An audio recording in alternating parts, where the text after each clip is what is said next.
This morning, the Lord is with us. Amen. இன்றைய காலையிலே ஆண்டவர் எங்களோடு இருக்கிறார். ஆமென். මේ උදෑසන දෙවියන් වහන්සේ අපිත් එක්ක ඉන්නවා. ආමෙන්. Our nation has faced many crises. எங்களுடைய தேசம் எத்தனையோ இக்கட்டான நிலைகளை சந்தித்திருக்கிறது. අපේ ශ්‍රී ලංකාව විවිධ විපත්තියන් වලට මුහුණ දෙමින් සිටියා. We have gone through floods, tsunami, terrorism, uprising, COVID, everything. But God has been with us. He has brought us out and He has rebuilt this nation.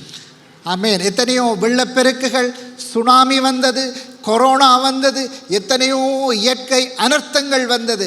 ஆனால் எங்களுடைய தேவன் எங்களை கைவிடவில்லை. ஆமென்.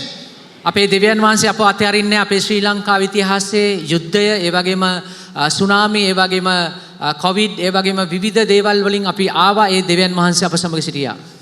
So God is faithful and He will bring us out of this also. Amen. ஆண்டவர் உண்மை உள்ளவர். இந்த இயற்கை அனர்த்தத்திலிருந்தும் எங்களை அவர் விடுவிப்பார். මේ தත්ත්වය මැඩ පවත්වා ගන්නත් උන්වහන්සේට පුළුවන්.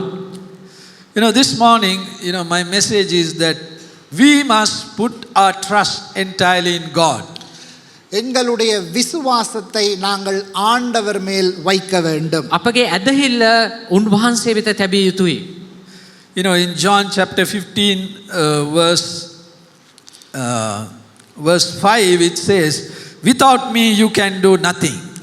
யோவான் 15:5 அதிகாரம் சொல்கிறது, என்னை அல்லாமல் உங்களால் ஒன்றும் செய்யக்கூடாது. යොහන් සුභාරංචි 15 වෙනි පරිච්ඡේදයේ 5 වෙනි පදේ මෙසේ සඳහන් කරනවා, මක්නිසාද මාගෙන් වෙන්ව කිසිවක් කරන්න නුඹලාට බැරිය. Without me you can do nothing.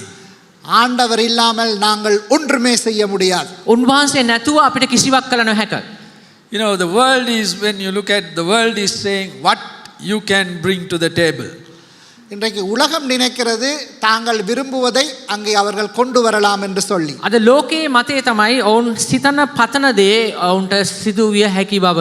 The world is asking, what is the talent you have? What is the qualification you have? What is the experience? What is your track record? What can you do?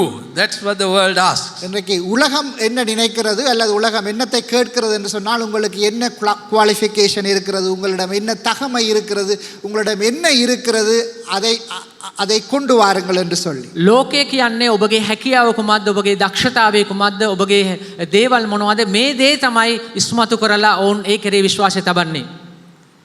But God says, unless you trust in me, lean on me and abide in me, you can do nothing. Amen. ஆனால் ஆண்டவர் சொல்கிறார், நான் இல்லாமல் உங்களால் ஒன்றும் செய்யக்கூடாது என்று சொல்லி. නමුත් උන්වහන්සේ කියන්නේ මා කෙරේ විශ්වාස කරන්නේ නැතුව, මම නැතුව ඔබට කිසිවක් කර නොහැක කියා. In the presence of God, all what we can show in the flesh is useless. ஆண்டவருடைய பிரசன்னம் இல்லாமல் நாங்கள் எங்களுடைய மாமிசத்திலே செய்கின்ற காரியங்கள் எல்லாம் வீணான காரியங்களாக இருக்கிறது. අපේ හැකියාවෙන් අපේ මාංශයෙන් කරන දේවල් නිෂ්ඵල වෙනවා ආත්මයන් වහන්සේ නැතුව. In John chapter 15 we are going to read from verse 1 to 11. யோவான் 15 அதிகாரம் 1 11 வரை நாங்கள் வாசிக்க போகிறோம். ශුද්ධ වූ යොහන්ගේ සුභාරංචියේ 15 වෙනි පරිච්ඡේදයේ 1 සිට 11 දක්වා අපි කියවන්න යනවා. Here Jesus says, I am the true vine and my Father is the vine dresser. ஆண்டவர் சொல்கிறார், நான் மெய்யான திராட்சை செடி, என் பிதா திராட்சை தோட்டக்காரர். උන්වහන්සේ කියනවා, මම සැබෑ වූ මිදිවැලය, මාගේ පියාණන් වහන්සේ ගොවියාය. So Jesus is the vine and the Father God is the gardener. ஆண்டவர் சொல்கிறார், நான் தான் திராட்சை செடி, பிதா திராட்சை தோட்டக்காரர், அதற்கு சொந்தக்காரர் என்று சொல்லி. මෙහිදී සඳහන් කරන්නේ අපි උන්වහන්සේගේ අතු, නමුත් උන්වහන්සේ තමයි සැබෑ මිදිවැල වන්නේ. So what does the Father expect? அப்போ ஆண்டவர் பிதா இதை எதிர்பார்க்கிறார். කුමක්ද පියාණන් වහන්සේ අපෙන් බලාපොරොත්තු වෙන්නේ? God is expecting fruit from you and me. அப்போ ஆண்டவர் பிதா எதிர்பார்க்கிறார் எங்களிடத்திலே இருந்து நல்ல கனிகளை. පියාණන් වහන්සේ ඔබගෙනුත් මගෙනුත් බලාපොරොත්තු වෙන්නේ යහපත් ඵල දැරීමක්. So every year he comes and looks at the tree and see whether there's fruit.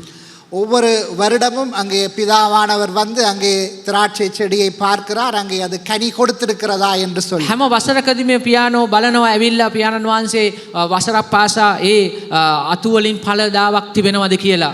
When Jesus, one day early morning, when Jesus was in Bethany, he got up and while he was walking to Jerusalem, he went to pluck, so he was hungry, so he went to pluck a fruit in a tree. ஆண்டவர் ஒரு நாள் பெத்தனியிலே இருந்து எருசலேமுக்கு போகும் பொழுது அவருக்கு பசி எடுத்தது. அங்கே போய் அத்தி மரத்திலே இருந்து ஒரு கனியை எடுத்து அதை புசிக்க போனார். දවසක් යේසුස් වහන්සේ බෙතානියේ සිට යෙරුසලම් බලා ගමන් කරන අවස්ථාවේදී උන්වහන්සේ දැක්කා උන්වහන්සේට ඊටාත්ම කුසගින්නක් තිබුණා. කුසගින්නක් තිබුණ නිසා උන්වහන්සේ යම් ගසක් දෙස බැලුවා. But he couldn't find any fruit. ஆனால் அங்கே ஒரு கனியும் இருக்கவில்லை. නමුත් ඒ ගහෙන් ඒ බඩගින්නට අවශ්‍ය කරන තිබුණේ නැහැ ඵලදාවක්. So he cursed that tree. ஆண்டவர் அந்த மரத்தை சபித்தார். උන්වහන්සේ කළේ ඒ ගසට ශාප කිරීමක්. But here it says in verse 2, every branch in me that does not bear fruit, he takes away. He removes the branch that does not bear fruit. இந்த இரண்டாம் வசனம் இங்கே சொல்கிறது, என்னில் கனி கொடாதிருக்கிற கொடி எதுவோ அதை அவர் அறுத்து போடுகிறார். அதாவது கனி கொடாத செடியை அவர் அறுத்து போடுகிறார். මෙතන පැහැදිලිව සඳහන් කරන කාරණාවක් තමයි අපි ඵල දරන්නේ නැත්නම් උන්වහන්සේ ඵල දරන්නේ නැති අතු ඒ මිදි වැලෙන් පහ කරන බව. So this morning you must understand that God is expecting fruit from your life and my life. If we keep on not bearing fruit, God is going to remove us. இன்றைக்கு ஆண்டவர் எங்களிடமும் எதிர்பார்க்கிறது நாங்கள் கனி கொடுப்பவர்களாக இருக்க வேண்டும் என்று சொல்லி. அப்போ நாங்கள் கனி கொடாதிருந்தால் அவர் எங்களை அறுத்து போடுவார். අද ඔබගෙනුත් මගෙනුත් දෙවියන් වහන්සේ බලාපොරොත්තු වෙන්නේ ඵල දැරීමක්. අපි ඵල දරන්නේ නැත්නම් උන්වහන්සේ අපිව ඉවත් කරනු ලබනවා. So it's a dangerous thing not to bear fruit. அப்போ இது ஒரு ஆபத்தான காரியம் நாங்கள் கனி கொடுக்காவிட்டால். අපි ඵල දරන්නේ නැති එක ඉතාමත්ම අන්තරාකාරී තත්ත්වයක්. We can't take this very lightly. நாங்கள் இதை இலகுவாக எடுக்க முடியாது. අපි මේක සැහැල්ලුවට හිතන්න අවශ්‍ය නැහැ. Sometimes the pastor or the leader may be afraid to remove you or take you out. சில வேளைகளிலே போதகர் அல்லது தலைவர் உங்களை சில காரியங்களில் இருந்து எடுத்து போடுவதற்கு அவருக்கு கொஞ்சம் கஷ்டமாக இருக்கும். සමහරක් වෙලාවට ඔබගේ පාලකතුමා ඔබගේ නායකයා ඔබ යම් දෙයකින් සේවයකින් යම් ආකාර නතර කිරීමක් කරන එක ඔබට රිදීමක් වෙන්න පුළුවන්. But God says, if you don't bear fruit, I am going to remove you.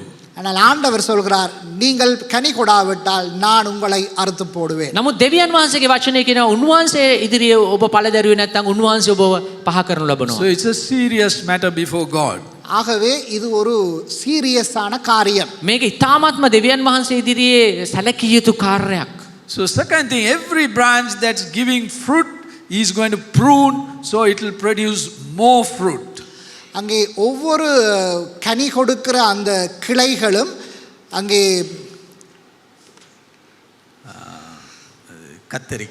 கத்தரிக்கப்படும். அதனாலே அது அதிகமாக கனிகளை கொடுக்கும். දැන් ඵල දරන්න පිණිස වඩා ඵල දරන පිණිස ඔවුන් පවිත්‍ර කරනු ලබනවා, කප්පාදු කරනවා. මක් නිසාද? වඩා ඵල දරන පිණිස. So if you're already bearing fruit, God is going to prune you. அப்போ இன்றைக்கு நீங்கள் கனி கொடுக்கிறவர்களாக இருந்தால் ஆண்டவர் அங்கே உங்களை கத்தரிப்பார். දැන් ඔබ ඵල දරනවා නම් ඔබට රිදීමක් ඇති වෙන්න යනවා. මොකද රිදීම ඔබව කප්පාදු කරනවා. So pruning means it's a painful experience. அப்போ கத்தரிப்பது என்பது ஒரு ஒரு வேதனைக்குள்ளாக போகின்ற காரியம். මේක ඉතාමත්ම වේදනාත්මක අත්දැකීමක් තුලින් ඔබට යන්න සිදු වෙනවා. So sometimes when you are bearing fruit, sometimes God may take you through some painful experiences. அப்போ நீங்கள் கனி கொடுப்பவர்களாக இருக்கும் பொழுது ஆண்டவர் உங்களை வேதனையான சில நிகழ்வுகள், காரியங்கள், வாழ்க்கையின் நிகழ்வுகளுக்கூடாக உங்களை கொண்டு போவார். So after you come out of that painful experience, ඔබ ඵල දරමින් සිටියත් ඔබ උන්වහන්සේ වේදනාත්මක අත්දැකීම් තුලින් ගමන් කරනවා. ඉන් අනතුරුව அந்த வேதனையான காரியத்திலே இருந்து நீங்கள் வெளிவரும் பொழுது your fruit will be more. You will have more fruit in your life. அதிலே இருந்து நீங்கள் வெளிவரும் பொழுது உங்களுக்கு நீங்கள் என்னும் கனி கொடுப்பவர்களாக மாறுவீர்கள். දැන් ඔබ ඒ වේදනාත්මක අත්දැකීම් තත්ත්වයෙන් ඔබ එළියට ආවට පස්සේ ඔබ හිටියට වඩා වැඩිපුර ඵල දරනවා.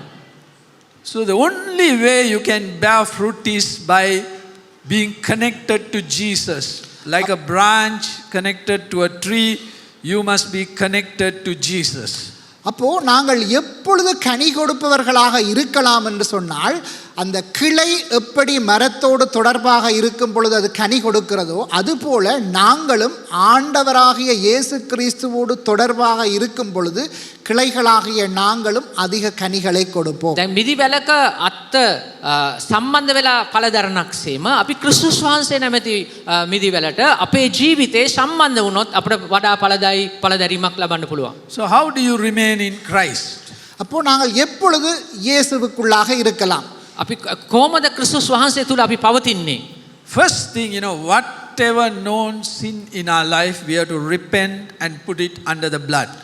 எதையெல்லாம் எங்களுக்கு பாவம் என்று தெரிகிறதோ அது எல்லாவற்றையும் நாங்கள் விட்டு பாவ மன்னிப்பை கேட்டு சிலுவையின் இரத்தத்தினாலே நாங்கள் மன்னிப்பு கேட்டு கழுவப்பட வேண்டும். දැන් අපිට දැනෙන හැඟෙනවා ගොඩක් අපේ ජීවිතයේ තියෙනවා පව් අපේ ජීවිතයේ තියෙනවා දෙවියන් වහන්සේ කැමති නැති දේවල්. මේ හැම දෙයක්ම අපි මේවා අරගෙන ක්‍රිස්තුස් වහන්සේගේ කුරුසියේ පාමුල තබලා අපි සැබෑ පශ්චාත්තාපයට එන්න අවශ්‍යයි. Then you need to be connected to God in prayer, meditating God's word and obeying God's word. அப்போ நாங்கள் எப்பொழுது அவரோடு அப்போ மனம் திரும்பி பாவ மன்னிப்பை பெற்று ஜெபத்தின் மூலமும் ஆண்டவருடைய வார்த்தையை நாங்கள் படிப்பதன் மூலமும் அவரோடு நாங்கள் தொடர்பாக இருக்கலாம். අපි සැබෑ පශ්චාත්තාපයට ඇවිල්ලා අපි පසුතැවිලි වෙලා යාඥාවෙන් දෙවියන් වහන්සේගේ වචනය තුල මෙනෙහි කරලා අපි වෙනස් විය යුතුයි. Even if you take your body, any part where the blood is not flowing, that part will die and it will become numb. எங்களுக்கு தெரியும், இப்போ எங்களுடைய உடலை எடுத்துக்கொண்டாலும் ஏதாவது ஒரு உறுப்புக்கு இரத்தம் போகவில்லை என்று சொன்னால் அந்த உறுப்பு இறந்துவிடும். අපි දන්නවා අපේ ශරීරයේ යම් ස්ථානයක රුධිරය ගමන් කරන්නේ නැත්නම් ඇත්තට මේ රුධිරය ගමන් කරන්නේ නැති වුනහම ඒක අක්‍රිය වෙනවා. ඒ ක්‍රියා විරහිත වෙන්න පටන් ගන්නවා. Look at verse 6. It says, if anyone does not remain in me, he is thrown away like a branch and dries up. 15 யோவான் 15:6 சொல்லுகிறது, ஒருவன் என்னில் நிலைத்திராவிட்டால் வெளியே எறியுண்டு கொடியைப் போல அவன் எறியுண்டு உலர்ந்து போவான். 6 වෙනි පදයේ කියනවා යමෙක් මා තුලේ නොපවතී නම් ඔහු අත්තක් මෙන් පිටත දමනු ලැබ වියලියයි. ඒවා එක්කොට ගින්නට දමනු ලැබේ. ඒවා දාලා යන්නේය. When you are not connected to Jesus, you dry up. ஆண்டவர் இயேசு கிறிஸ்துவோடு நீங்கள் தொடர்பாக இல்லாமல் இருந்தால் நீங்கள் இறந்து போவீர்கள். அதாவது நீங்களும் ஆண்டவரோடு தொடர்பில்லாத ஒரு இறந்த நிலைக்கு போய்விடுவீர்கள். ඔබ ක්‍රිස්තුස් වහන්සේ සමග තියෙන සම්බන්ධතාවයේ බිඳෙනවා කියන්නේ ඔබේ දැවී යාමක්. So today many Christians, their life is spiritually dry. இன்றைக்கு அநேக கிறிஸ்தவர்களுடைய வாழ்க்கை ஆவிக்குரிய ரீதியிலே உலர்ந்து காணப்படுகிறது. අද බොහෝ කිතුරු අයන්ගේ ජීවිත ඔවුන්ගේ ජීවිතේ ආත්මික ජීවිතේ වියලි භාවයක් තුල ඔවුන් ගමන් කරනවා. They lack the peace, they lack the joy, they lack the love and excitement that comes by being connected to Jesus. அங்கே அவர்களுடைய வாழ்க்கையிலே சந்தோஷம் இல்லை, சமாதானம் இல்லை, நிம்மதி இல்லை. ஏனென்று சொன்னால் ஆண்டவரோடு தொடர்பில்லை. හේතුව ඔවුන්ගේ ජීවිතේ ප්‍රීතියක් නැහැ, සමාදානයක් නැහැ, සැනසුමක් නැහැ. ඇයි ක්‍රිස්තුස් වහන්සේ තුල ජූලිතකම උනන්දුව දැන් නැති වෙලා? Are you feeling spiritually dry this morning? இன்றைக்கு நீங்கள் அங்கே ஆவிக்குரிய ரீதியிலே உலர்ந்து காணப்படுகிறீர்களா? අදත් මේ උදෑසන ඔබ යම් කෙනෙක් මේ ආත්මික වියලි භාවය තුල ඔබ ජීවත් වෙනවද? Or are you excited about your relationship with Jesus? இன்றைக்கு நீங்கள் உங்கள் ஆண்டவரோடு கூடிய அந்த உறவிலே நீங்கள் நிலைத்திருக்கிறீர்கள் என்பதை நீங்கள் அறிய ஆவலாக இருக்கிறீர்களா? එසේ නැත්නම් ඔබ ක්‍රිස්තුස් වහන්සේ තුල දැඩි උද්‍යෝගයකින් හා ජූලිතකමකින් ඔබ සිටිනවද? Are you excited about your walk with Jesus? இன்றைக்கு நீங்கள் ஆண்டவரோடு கூடிய அந்த நடக்க ஆசையாக ඔබ இருக்கிறீர்களா? ක්‍රිස්තුස් වහන්සේ තුල ගමන් කරන්න ජූලිතකම සහ උද්‍යෝගය ඔබේ ජීවිතේ තියෙනවද? If you are dry this morning, I want to tell you the Holy Spirit want to reignite and renew your passion this morning. இன்றைக்கு நீங்கள் ஒரு உலர்ந்த நிலையிலே காணப்பட்டால் ஆவிக்குரிய ரீதியிலே ஆவியானவர் இன்றைக்கு உங்களை ஈரலிப்பாக்கி பழையபடி அந்த உணர்வை, அதாவது ஆண்டவரோடு கூடிய அந்த உறவை கட்டி எழுப்ப அவர் உதவ போகிறார். ඔබ ඒ ලෞකිකත්වයෙන් පිරීලා ඔබ ජීවත් වෙනවා නම් ඔබගේ ජීවිතයේ උද්‍යෝගයක් උනන්දුවක් නැත්නම් ශුද්ධාත්මයන් වහන්සේ ආසාවෙන් සිටිනවා ඔබව යහපත් අතට ගේන්න. Remaining in that place of dryness is also dangerous. அந்த உலர்ந்த நிலையிலே நாங்கள் இருப்போம் என்று சொன்னால் அது ஒரு ஆபத்தான காரியம். අපි ඒ වැටුණ ස්වභාවය නැත්නම් උද්‍යෝගයේ උනන්දුව නැති ඒ වැටුණ ස්වභාවයේ සිටීම ඉතාමත්ම අන්තරායකාරී තත්වයක්. Why again in verse 6 it says, and they gather them up, all the dry branches, and throw them into the fire, and they are burned. அங்கே 6ஆம் வசனம் சொல்லுகிறது, அப்படி எறிந்து போவான், அவன் எறியுண்டு உலர்ந்து போவான், அப்படிப்பட்டவனை சேர்த்து அக்கினியிலே போடுகிறார்கள், அவைகள் எரிந்து போகும். දැන් අපි 15 වෙනි පරිච්ඡේදයේ 6 වෙනි පදේ නැවත සඳහන් කරන්නේ ඒක අත්තක් මෙන් පිටට දාන්න යනවා. ඒ අතු එකතු කරලා ඒවා ගින්නට දානවාම ඒක කිසි දෙයක් ඉතුරු වෙන්නේ නැහැ. ගින්නෙන් අලු වෙලා පිච්චිලා යනවා. In our home there's a garden in the front. என்னுடைய வீட்டிலே அங்கே ஒரு தோட்டம் இருக்கிறது முன்னாலே. මගේ නිවස ඉදිරිපිට පොඩි වත්තක් තිබෙනවා. So all the dry leaves fall, dry branches fall. So every week, my wife gathers everything and lights them, burns all these dry leaves. அங்கே ஒவ்வொரு நாளும் அங்கே உலர்ந்த இலைகள், உலர்ந்த கிளைகள் எல்லாம் அங்கே விழுந்திருக்கும். பாஸ்டருடைய மனைவி அங்கே ஒவ்வொரு கிழமையும் அதை எடுத்து சுத்தப்படுத்துவார். දැන් මගේ භාර්යාව කරන්නේ ඒ වැටුණ දේවල් ඒවා එකතු කරලා ඒවා අයින් කරනවා ඒ ගින්නට දාන්න පිණිස සුද්ධ කරනවා. So if you are going to be dry, one day God is going to take you and put you into the fire. அப்போ நீங்கள் உலர்ந்த நிலையிலே காணப்படுவீர்கள் என்று சொன்னால் ஒரு நாள் உங்களையும் எடுத்து ஆண்டவர் அக்கினியிலே போடுவார். දැන් ඔබත් කැමතිද ඒ වගේ තත්ත්වයට ඔබ වැටිලා ඉන්න? ඔබ ඒ වගේ තත්ත්වයකට ඉන්නවා නම් ඔබට අවශ්‍ය වෙන්නේ ඒ ගින්නට වැටීම පමණයි. There's no point in looking religious and coming to church. That's not the most important thing. Is whether you're connected to Jesus. அங்கே சபைக்கு வருவது, அங்கே நீங்கள் மத ரீதியாக அல்லது ஆவிக்குரிய ரீதியாக இருப்பவர் போல காட்டிக்கொள்வது எல்லாம் எந்த விதமான பிரயோஜனமும் இல்லை. ඔබ ආත්මිකයි කියලා අනිත් අයට පෙන්වන එක හෝ සභාවේ ඉන්නක හෝ ආගමික චාරිත්‍ර වලින් ඔබට කිසිම පළක් වෙන්නේ නැහැ. When you are connected to Jesus, His life is going to flow into you and produce the fruit. அப்போ நாங்கள் ஆண்டவராகிய இயேசு கிறிஸ்துவோடு தொடர்பாக இருப்போம் என்று சொன்னால் அவருடைய அந்த ஜீவனதி எங்களுக்குள்ளாக பாய்ந்து எங்களை கனியுள்ளவர்களாக අපි පෞද්ගලිකව ක්‍රිස්තුස් වහන්සේ සමග තිබෙන බැඳීම තුල ඒ බැඳීම තුල ගලා යනා වූ ජීවනය සහ ඒ තුලින් හට ගන්නා වූ ඵලදැරීම අපට වටිනවා. So when you have no connection with Jesus, no fruit. That is the bottom line. ஆண்டவர் இயேசுவோடு தொடர்பில்லாமல் இருந்தால் நீங்கள் கனி கொடுக்க முடியாது. அதுதான் சமரி. සැබෑ ගැඹුරු අර්ථකථනය වන්නේ ඔබ ක්‍රිස්තුස් වහන්සේ තුල සැබෑ සම්බන්ධතාවයක් නැත්නම් ඔබගේ ජීවිතයේ කිසිම ඵලදැරීමක් නැමෙත. But if you are really connected to Jesus, automatically fruit will come in your life. நீங்கள் ஆண்டவராகிய இயேசு கிறிஸ்துவோடு தொடர்புள்ளவர்களாக இருந்தால் நீங்கள் சாதாரணமாகவே கனி கொடுப்பவர்களாக இருப்பீர்கள். ඔබ ක්‍රිස්තුස් වහන්සේ තුල ගැඹුරු සැබෑ සම්බන්ධතාවයක් තුල තිබෙනවා නම් ඔබගේ ඵලදැරීම නවතින්න යන්නේ නැහැ. ඔබ ඵල දරන්න යනවා. Abraham Lincoln was a very busy president, American president. Abraham Lincoln அங்கே மிகவும் ஒரு பிஸியான அமெரிக்க தேசத்து ஜனாதிபதி. ඇමරිකා එක්සත් ජනපදයේ ඉතාමත්ම කාර්යබහුල ජනාධිපතිවරයෙක් තමයි ඇබ්‍රහම් Lincoln. So one day one businessman, a big businessman, he said, I want to see you, give me an appointment. அங்கே பெரிய ஒரு வியாபாரி ஒரு நாள் அவரிடத்திலே அப்பாயின்மெண்ட் கேட்க வந்திருந்தார். එක්තරා ප්‍රසිද්ධ ව්‍යාපාරිකයෙක් ඔහු කිව්වා ඔබ මට මුණ ගැසෙන්න අවශ්‍යයි කියලා. So he said, come morning 5 o'clock. அவர் சொன்னார் அதிகாலையில 5 மணிக்கு வர சொல்லி. දැන් ජනාධිපතිතුමා කිව්වා ඔහුට උදේ පාන්දර 5ට එන්න කියලා. So he thought, my God, what is this? Early morning 5 o'clock. அவர் யோசித்தார், என்னடா இது அதிகாலையில 5 மணிக்கு என்னை வர சொல்கிறாரே என்று. ඔහු කල්පනා කරා මොකද මේ ජනාධිපතිතුමා හම්බෙන්න කියපුවාම උදේ පාන්දර 5ට එන්න කියන්නේ. So anyway, he got dressed up and he went to the White House 5 o'clock in the morning. அவர் அதிகாலையில் எழுந்து வெளிக்கிட்டு வெள்ளை மாளிகைக்கு சென்றார் 5 மணி போல. දැන් උදෑසන 5ට ඔහු ගියා ජනාධිපති මන්දිරයට ජනාධිපතිතුමා මුණ ගැසෙන පිණිස. So when 5 o'clock, he came, he was waiting, around 5 o'clock, the door opened, so he heard, president was talking to somebody.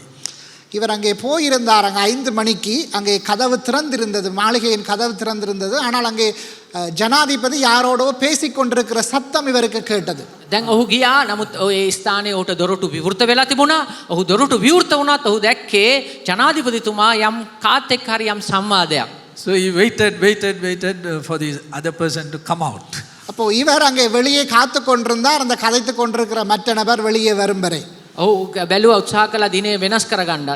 So around sharp 5 o'clock, Abraham Lincoln said, now you can come in. 5 மணி சரியாக 5 மணிக்கு Abraham Lincoln இவரை கூப்பிட்டார், நீர் இப்பொழுது உள்ளே வரலாம் என்று சொல்லி. දැන් නැවත ජනාධිපතිතුමා ඔහුට ආරාධනා කරා උදෑසන එන්න කියලා ඔහුට ඇතුළට. So he went inside and he asked, I didn't want to come because you were talking to somebody else. அப்போ இவர் உள்ளே வந்த உடனே பிரசிடென்ட்டை பார்த்து சொல்லுகிறார், நான் உள்ளே வருவதற்கு நான் தாமதித்தேன் என்று சொன்னால் நீங்கள் யாரோடையோ பேசி கொண்டிருந்தீர்கள் என்று சொல்லி. මම ආව මුණ ගැසෙන්න මට යන්න හිතුනේ හේතුව ඔබ මේ තවත් එක්කෙනෙක් කතා කර කර හිටියානේ කියලා කිව්වා. So Abraham Lincoln said, my first appointment every day is with God from 4 to 5 a.m. in the morning. அப்போ ஆபிரகாம் லிங்கன் அவருக்கு சொன்னார், என்னுடைய முதலாவது நான் சந்திப்பது ஆண்டவரை 4 தொடக்கம் 5 ஆண்டவரோடு நான் சந்தித்து உரையாடும் நேரம் என்று சொன்னார். ඒ අවස්ථාවේදී ඔහු කිව්වා ඔය පුද්ගලයාට ජනාධිපති ඒබ්‍රහම් කිව්වා මගේ පළවෙනි මුණ ගැසීම තමයි උදේ 4 ඉඳලා 5 වෙනකම් උන්වහන්සේ සමග කතා කරන එක. Today all of us, we are very busy. இன்றைக்கு நாங்கள் எல்லோரும் மிகவும் பிஸியாக இருக்கிறோம். දැන් අපි ඊටත් වඩා හුඟක් කාර්ය බහුල වෙලා ඉන්නේ. But we have no time to read the word, talk to God, being connected with Jesus. We have no time. We are busy people. இன்றைக்கு எங்களுக்கு என்ன, வேதத்தை படிக்க நேரமில்லை, ஆண்டவரோடு எங்களுக்கு ஜெபிக்க நேரமில்லை, வேதத்தை படிக்க நேரமில்லை, இயேசுவோடு தொடர்பாக இருக்க நேரமில்லை. ஏனென்று சொன்னால் நாங்கள் பிஸியாக இருக்கிறோம் இந்த உலகத்திலே. අපි හුඟක් කාර්ය බහුල වෙලා අපිට යාඥා කරන්න වෙලාවක් නැහැ, බයිබලේ කියවන්න වෙලාවකුත් නැහැ. This morning I want to read, in Luke chapter 10, there's a story, Luke chapter 10, 38 to 42. We'll quickly read that story. Luke පොතේ 10 වෙනි පරිච්ඡේදය 38ට හරව ගන්න.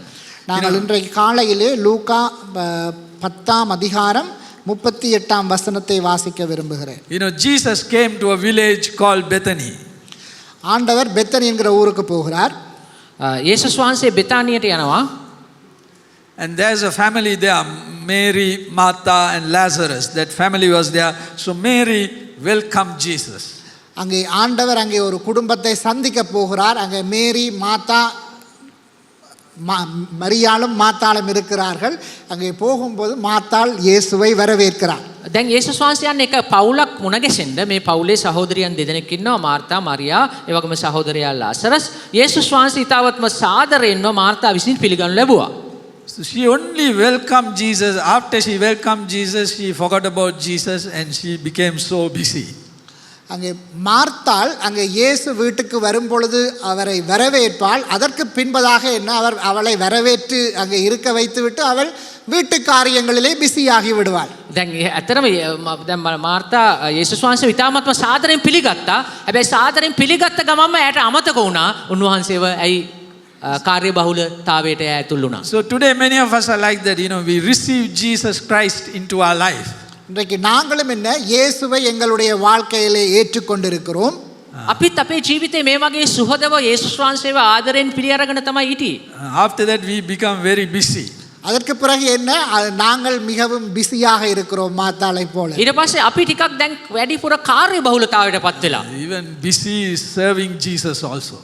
சிலருக்கு இன்றைக்கு ஆண்டவருடைய ஊழியத்தை செய்வதிலே அவர்கள் பிஸியாக இருக்கிறார்கள். සමහරලාට මේ සේවය කිරීම තුලත් අපි කාර්ය බහුලතාවය වෙලා තියෙනවා. So we plan our own ministry, how to serve Jesus, everything we plan and we start doing. We don't sit and talk to him.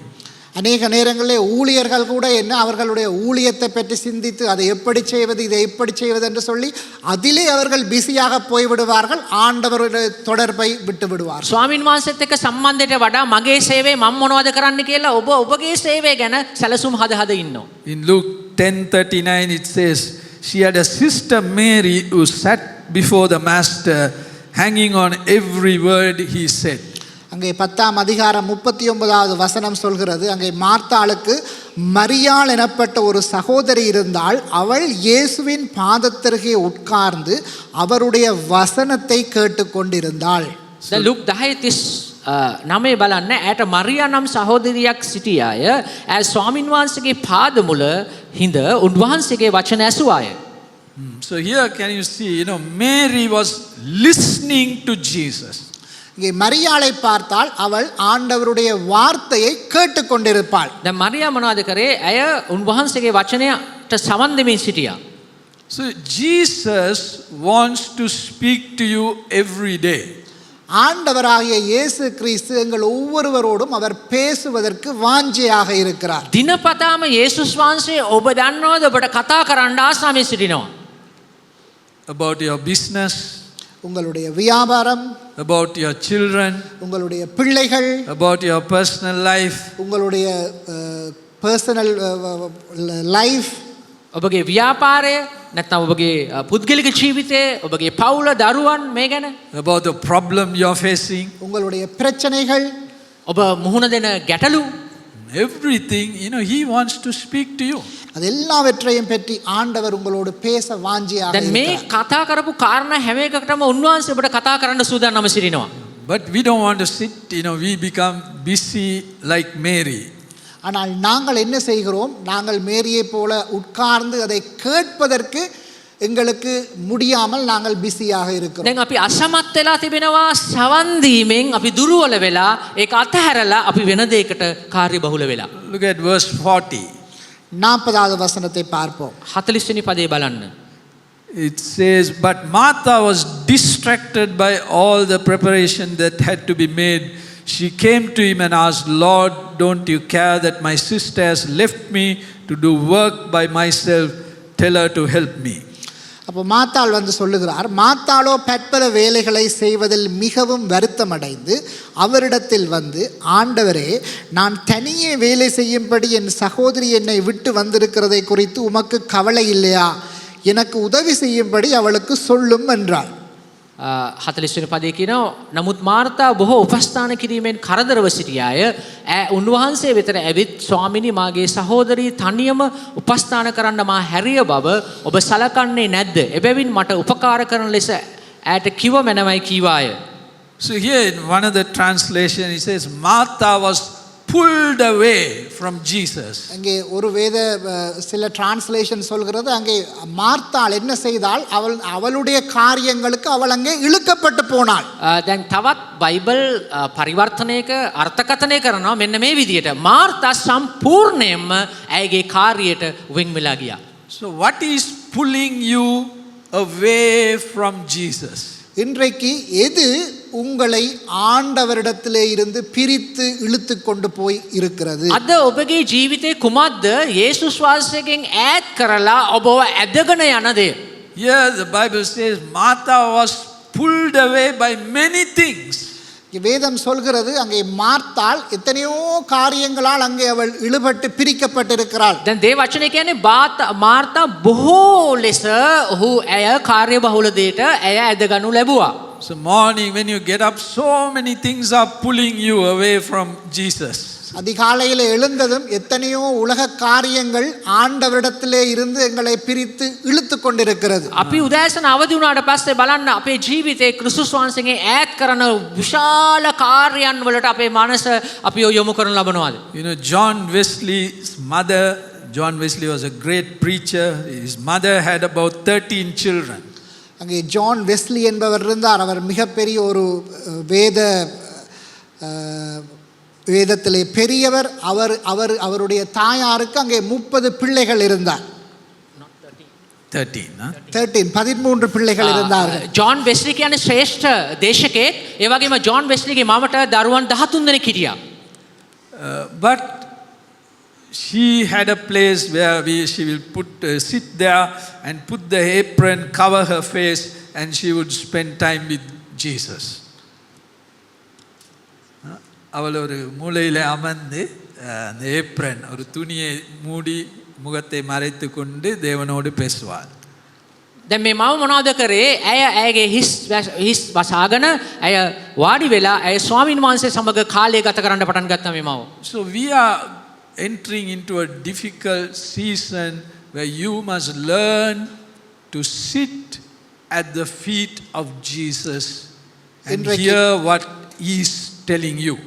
இன்றைக்கு நாங்களும் எத்தனையோ பிஸியாக இருந்தாலும் ஆண்டவருக்கென்று நேரம் செலவழித்து அதற்கென்று நேரத்தை ஒதுக்கி அவர் என்ன பேசுகிறார் என்று அவரோடு நாங்கள் தொடர்பாக அவரை දැන් අපි ඉතා දුෂ්කර කාලයක ගමන් කරන බැවින් අපි ස්වාමින් වහන්සේගේ අභිමුඛයේ උන්වහන්සේ Tamanට මොනවද කතා කරන්න කියලා නිශ්චලව ඉඳ සවන් දී යුතුව තිබෙනවා. You know what Jesus told Martha is telling you this morning. What is Martha, Martha, you're worried and anxious about many things. Okay. அங்கே இயேசு மார்த்தாளுக்கு என்ன பதிலை சொன்னார் என்று பார்க்க வேண்டும். மார்த்தாளுக்கு ஆண்டவர் என்ன சொல்கிறார்? மார்த்தாளே மார்த்தாளே நீ அநேக காரியங்களை குறித்து கவலைப்பட்டு கலங்குகிறாய். දැන් යේසුස් වහන්සේ මාර්තා දෙස බලලා කුමද්ද උන්වහන්සේගේ අර්ථකථනය මෙන්න මේකයි. උන්වහන්සේ කියනවා මාර්තා මාර්තා නුඹ බොහෝ දේවල් ගැන කරදර වෙලා කැළඹෙනවා. You're worried about your children, you're worried about your husband, worried about your wife, worried about your work, worried about your health, worried about your future. All that, you're worrying. அதுபோல நாங்களும் என்ன கணவனை பற்றி யோசித்து கொண்டிருக்கிறோம், எங்களுடைய பிரச்சனையை பற்றி யோசித்து கொண்டிருக்கிறோம், எங்களுடைய பிள்ளைகளை பற்றி யோசித்து கொண்டிருக்கிறோம், எங்கள் எதிர்காலத்தை பற்றி யோசித்து கொண்டிருக்கிறோம். இப்படி எல்லாவற்றிலும் நாங்கள் பிஸியாக இருக்கிறோம். ඔබගේ බිරිඳ ගැන නැත්නම් පුරුෂයා ගැන නැත්නම් දරුවන් ගැන ඔබගේ රැකියාව ගැන නැත්නම් ඔබගේ අනාගතය ගැන මේ දේවල් ගැන ඔබ හිත කලබල වෙවි කනස්සලුවෙන් ඉන්නවද? But this morning understand, only one thing, that's what Jesus told Mary. Only one thing is essential, necessary, important. ஆண்டவர் இயேசு என்ன சொல்கிறார் இன்றைய காலையிலே அது எங்களுக்கும் சொல்கிறார், ஒன்றே ஒன்றுதான் முக்கியமானது. යේසුස් වහන්සේ කියන ප්‍රකාශය බලන්න උන්වහන්සේ කියන්නේ අත් නොහරින ලබන අතාමත්ම වැදගත් වටිනාම දේ මෙන්න මේකයි කියලා උන්වහන්සේ ප්‍රකාශ කරනවා. What is the one essential thing? அது என்ன? அது அந்த முக்கியமான காரியம். අත්‍යවශ්‍යම වූ ප්‍රථම කාර්යය කුමක්ද? Being in the presence of Jesus. ஆண்டவருடைய பிரசன்னத்திலே அவரோடு நேரத்தை செலவழிப்பது. ස්වාමින් වහන්සේ සමග කාලය ගත කිරීම. Mary has chosen the best part, Jesus said. அங்கே ஆண்டவர் சொல்கிறார், மரியாளோ என்றால் தன்னை விட்டெடுப்படாத நல்ல பங்கை தெரிந்து கொண்டாள் என்று சொல்கிறார். උන්වහන්සේ ප්‍රකාශ කරනවා මරියා ඈ කෙරෙන් ඉවත් නොවන යහපත්ම දේ තෝරාගත්තා. So what are you going to choose? Many things or one thing? What are you going to choose this morning? இன்றைக்கு நீங்கள் எதை எடுக்க பிரியமாக இருக்கிறீர்கள்? දැන් අද උදෑසන ඔබගේ තෝරා ගැනීම කොයි වගේද? இந்த எல்லா பிரச்சனைகளுக்கும் பின்பாக ஓடி அதை பற்றி சிந்தித்து கலங்கி கொண்டிருக்க போகிறீர்களா, அல்லது அந்த நல்ல பங்காகிய ஆண்டவரோடு கூடிய அந்த நேரத்தை செலவழிக்க விரும்புகிறீர்களா? ඔබ උන්වහන්සේට වේලාව දෙන්න කැමතිද නැත්නම් නිෂ්ඵල වන කාරණාවන් ගැන ඔබ බොහෝ කනස්සලු වෙවි දුක් වෙවි ඒ ගැනම ඔබ කල්පනා කරමින් සිටිනවද? God is telling you this morning, I am the creator of this universe. ஆண்டவர் இன்றைக்கு உங்களுக்கு சொல்கிறார், அவர்தான் இந்த உலகத்தை படைத்த சிருஷ்டிகர். ස්වාමින් වහන්සේ ප්‍රකාශ කරන්නේ උන්වහන්සේ තමයි මේ විශ්වය සියල්ල මවන ලද මැවුම් කරුවාණන් වහන්සේ. I control the sun, the moon, the stars, the whole universe, everything I control. அவர்தான் இன்றைக்கு எல்லா சிருஷ்டிகளையும் கண்ட்ரோல் பண்ணுகிறார். அது சூரியனாக இருக்கலாம், சந்திரனாக இருக்கலாம், உலகத்தில் இருக்கிற எல்லாவற்றையும் அவர் தன்னுடைய கட்டுப்பாட்டுக்கு கீழ் வைத்திருக்கிறார். උන්වහන්සේ කියනවා ඉර සඳ සහ සෞරග්‍රහ මණ්ඩලයේ මේ සියල්ලම මගේ පාලනය යටතේ තිබෙනවා. Your problem is like a mosquito bite, like an ant for me. எங்களுடைய பிரச்சனை அவருக்கு ஒரு சின்ன ஒரு எறும்பு கடி போல அல்லது ஒரு சின்ன ஒரு கொசுக்கடி போல. ඔබගේ ප්‍රශ්නය නිකන් මදුරුවෙක් විද්දා වගේ. නැත්නම් පුංචි කුඹියෙකුටත් වඩා පොඩි දෙයක් තමයි ඔබේ ප්‍රශ්නේ උන්වහන්සේට. So God says, I can take care of you. அப்போ ஆண்டவர் இன்றைக்கு எங்களுக்கு சொல்வது என்ன? அவர் எங்களை பார்த்து கொள்வார். ස්වාමීන් වහන්සේ කියන්නේ මොනවද? උන්වහන්සේ අපිව බලා ගන්නවා. So the many things that you are worried, like Martha, she had no time to talk to Jesus. She didn't know even what was in the mind of Jesus on her own. She was doing all the work. அப்போ மார்த்தாள் என்ன, இந்த உலக காரியங்களுக்காக ஆண்டவரைக்கு நேரத்தை கொடுப்பதை விட்டுவிட்டு அவள் அந்த வீட்டு காரியங்கள் உலக காரியங்களிலே அவள் பிஸியாக இருந்தாள். මාර්තා මොනවද කරේ? උන්වහන්සේ සමග කාලය ගත කරන්න කැමති උනේ නැහැ. නමුත් අර ගෙදර තිබෙන ගෘහණියක් වශයෙන් ඒ ගෙදර තිබෙන කාර්යයට විතරක් ඇය කනස්සලු වෙවීම ඇය ගත කරන්න පටන් ගත්තා. So those who don't sit at the feet of Jesus, they are the complainers. இன்னைக்கு ஆண்டவருடைய பாதத்திலே இருக்காதவர்கள் தான் யார்? அங்கே முறுமுறுப்பவர். அங்கே முறுமுறுப்பவர்கள். අර කොඳුරන අය ඉන්නවනේ කෙඳිරි ගාන අය. ඒගොල්ලෝ තමයි දෙවියන් වහන්සේගේ පාමුලින් නැති අය. First complaint is against God. First they grumble against God. God doesn't care for me. அங்கே அவர்கள் முதலாவது முறுமுறுப்பது என்ன? ஆண்டவர் என்னை பார்க்கவில்லை, என்னை கேட்கவில்லை, என்னுடைய ஜெபத்துக்கு பதில் தரவில்லை. ආන්න පළවෙනි කෙඳිරීම එන්න පටන් ගත්තා. දෙවියන් වහන්සේ අපි දිහා බැලුවේ නැහැ. අපේ ආඥාවට උත්තර දුන්නේ නැහැ. Verse 40, Mary said, Master, don't you care? 40வது Don't you care for me? 40 වෙනි පදේ කොඳුරගෙන කෙඳිරීමක් තියෙනවා. මගේ සහෝදරිය තනියම උපස්ථාන කරනවා. நான் தனியே வேலை செய்யும்படி என் சகோதரி என்னை விட்டு வந்திருக்கிறதை குறித்து உமக்கு கவலை இல்லையா?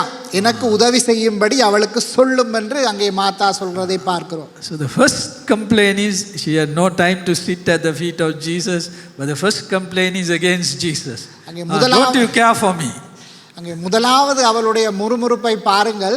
என்ன, சகோதரி என்னோடத்துக்கு வந்து எனக்கு உதவி செய்யவில்லை என்று சொல்ல ஆண்டவரையே அங்கே குற்றம் சொல்கிறாள். ஆண்டவர்களையே போய் சொல்கிறாள் அவளை அனுப்பும் என்று சொல்லி ஆண்டவருக்கே அவள் சொல்லக்கூடியதாக. කෙලින්ම කෙඳිරීම එන්නේ යේසුස් වහන්සේට විරුද්ධව. ඇයි ඒ? යේසුස් වහන්සේ වැරදි කරා වගේ තමයි. පේන්නේ නැද්ද වහන්සේට මම තනියම මෙච්චර වැඩ කරනවා මෙයා මට උදව් කරන්නේ. Second complaint is against her sister. அங்கே இரண்டாவது அவளுடைய முறைப்பாடு அவளுடைய சகோதரியை பற்றி. දෙවෙනි කෙඳිරීම දෙවෙනි විරුද්ධව කතා කරන්නේ පළවෙනි එක යේසුස් වහන්සේට දෙවෙනි එක සහෝදරියට. So she's saying, I am serving alone. I am all alone. நான் தனியாக வேலை செய்து கொண்டிருக்கிறேன். அவளுடைய அந்த முறைப்பாடு. මාව තනි කරලා දාලා තියෙනවා. මම තනියම මේ වැඩ ටික කරගෙන යනවා. But when you spend time with Jesus, one is, he's going to give you grace. Grace upon grace.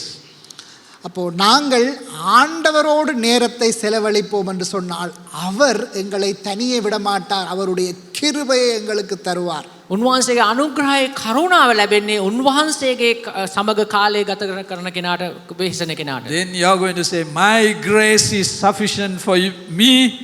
In my weakness, your strength will be there. அங்கே அவர் சொல்லி இருக்கிறார், என் கிருபை உனக்கு போதும், உன்னுடைய பலவீனத்திலும் என் பலன் உன்னோடு கூட இருக்கும் என்று சொல்லி. උන්වහන්සේගේ වචනේ එකයි කියන්නේ මාගේ කරුණාව නුඹට සෑහෙනවා. නුඹ දුර්වලකමේදී ශක්තිමත් වන පිණිස මම නුඹ සමග සිටිනවා කියලා උන්වහන්සේගේ වචනේ ප්‍රකාශ කරලා තිබෙනවා. So this morning, many of you seated here, you are crushed and you're dry and you're weary, you're disappointed, by all what is going on in your life. இன்றைக்கு அநேகர் இங்கே இருக்கிறீர்கள். நீங்கள் உங்களுடைய வாவிக்குரிய வாழ்க்கையிலே உலர்ந்து போய் நீங்கள் இன்றைக்கு எல்லாவற்றையிலும் விட்டு பிரிந்து போய் எத்தனையோ கஷ்டங்களுக்குள்ளாக எத்தனையோ பிரச்சனைகளுக்கூடாக இங்கே இருக்கிறீர்கள். අද බොහෝ අය මෙතන වාඩිලා ඉන්න පුළුවන්. ඔබ තැලිලා පොඩි වෙලා ඔබ කනස්සලු වෙලා බලාපොරොත්තු සුන් වෙලා කඩ වෙලා අතරමං වෙලා කනස්සලු ස්වභාවය. So what is Jesus telling you this morning? இன்றைக்கு ஆண்டவராய் இயேசு கிறிஸ்து இன்றைக்கு உங்களுக்கு என்னத்தை சொல்லுகிறார்? යේසුස් වහන්සේ අද උදෑසන ඔබට කුමක්ද ප්‍රකාශ කරන්නේ? Instead of Martha, put your name there. Okay? அங்கே மார்த்தாள் என்கின்ற அந்த இடத்திலே இன்றைக்கு உங்களுடைய பெயரை போட்டுக் கொள்ளுங்கள். උන්වහන්සේ කියන්නේ ඔබගේ නම වෙනුවට මාර්තාගේ නම දාගන්න. And then God is saying, Jesus is saying, you're Martha, you're worried and anxious about many things. அங்கே ஆண்டவர் சொல்கிறார், மாத்தாளே நீ எத்தனையோ காரியங்களை பற்றி வீணாக கவலைப்பட்டு கொண்டிருக்கிறாய். දැන් මාර්තා ඔබ වෙලා තියෙන්නේ දැන් උන්වහන්සේ ඔබට කියනවා ඔබ ගොඩාක් නිෂ්ඵල දේවල් හිතලා කල්පනා කරලා ඔබේ කාලේ නාස්ති කරලා තියෙනවා. But Jesus is saying only one thing is essential. ஆண்டவர் சொல்கிறார், ஒன்றே ஒரு காரியம் மட்டும்தான் முக்கியமானது. ඉතා අත්‍යවශ්‍ය වෙන්නේ උන්වහන්සේ කියනවා එක කරුණක් පමණයි. During the disaster time, there is an essential service. You know, that's the most important services. இந்த பிரச்சனைகள் வரும்பொழுது அவர்கள் சொல்லுவார்கள் என்ன, அந்த எசென்ஷியல், அதாவது முக்கியமான சேவைகள். දැන් මේ වගේ ආපදාවක් එනකොට තමයි අත්‍යවශ්‍ය සේවාවක් ඇති වෙන්නේ. Yeah, so now in your spiritual life, what is essential? அப்போ எங்களுடைய ஆவிக்குரிய வாழ்க்கையிலே எது அத்தியாவசிய சேவை? ආත්මික ජීවිතේ කුමක්ද අත්‍යවශ්‍ය දේ? Sitting at the feet of Jesus. ஆண்டவருடைய பாதத்திலே அமர்ந்திருப்பது. යේසුස් වහන්සේගේ අභිමුඛයේ සිටීමයි. Give quality time. ஆண்டவருக்கு அந்த நல்ல நேரத்தை கொடுங்கள். ඒක තමයි අපේ ජීවිතේ ගුණාත්මක අත්දැකීම, ගුණාත්මක කාලයයි.